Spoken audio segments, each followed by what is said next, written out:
Dernière info, c'est confirmé. Florentino Pérez surprend les supporters madrilènes avec une annonce inattendue. De nouveaux changements sont également prévus dans le 11 de départ du Real Madrid. Carlo Ancelotti apporte des ajustements surprenants. Découvrez tous les détails dans cette vidéo. Avant de commencer, si vous êtes nouveau ici, abonnez-vous et laissez un like pour ne rien manquer de l'actualité du plus grand club du monde. Après sa victoire contre Leganés, le Real Madrid se prépare déjà pour un défi de taille.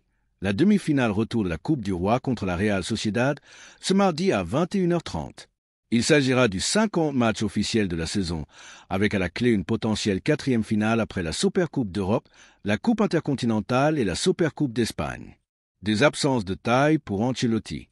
Carlo Ancelotti devra composer avec plusieurs absences majeures. Courtois, Carvajal, Ceballos, Militao et Mendy. Courtois se rapproche d'un retour et pourrait être disponible contre Valence. En attendant, l'Unin conservera sa place dans les cages.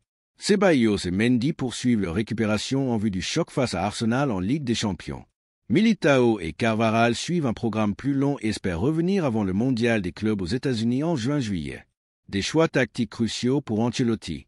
L'entraîneur madrilène doit encore trancher sur plusieurs décisions clés. Valverde retournera-t-il le milieu de terrain ou sera-t-il maintenu sur l'aile droite? Endrick, auteur d'une super performance récemment, pourrait gagner une place de titulaire. Rodrigo et Vinicius, laissés au repos contre Leganés, devraient réintégrer le 11 de départ.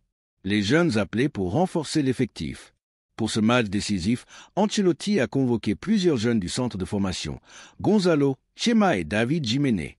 Les gardiens Fran González, Sergio Mestre et Diego Pinheiro ont également été appelés, bien que certains n'aient pas été retenus dans la liste finale. Jesus Valiero fait son retour et constitue l'une des surprises de cette convocation.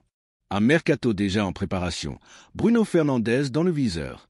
Le Real Madrid surveille attentivement le marché des transferts et s'intéresse au capitaine de Manchester United, Bruno Fernandes. D'après le Daily Star, les scouts madrilènes ont observé ses performances de près. À 30 ans, il est vu comme un potentiel successeur de Luka Modric, dont l'avenir reste incertain. Un transfert à 100 millions d'euros?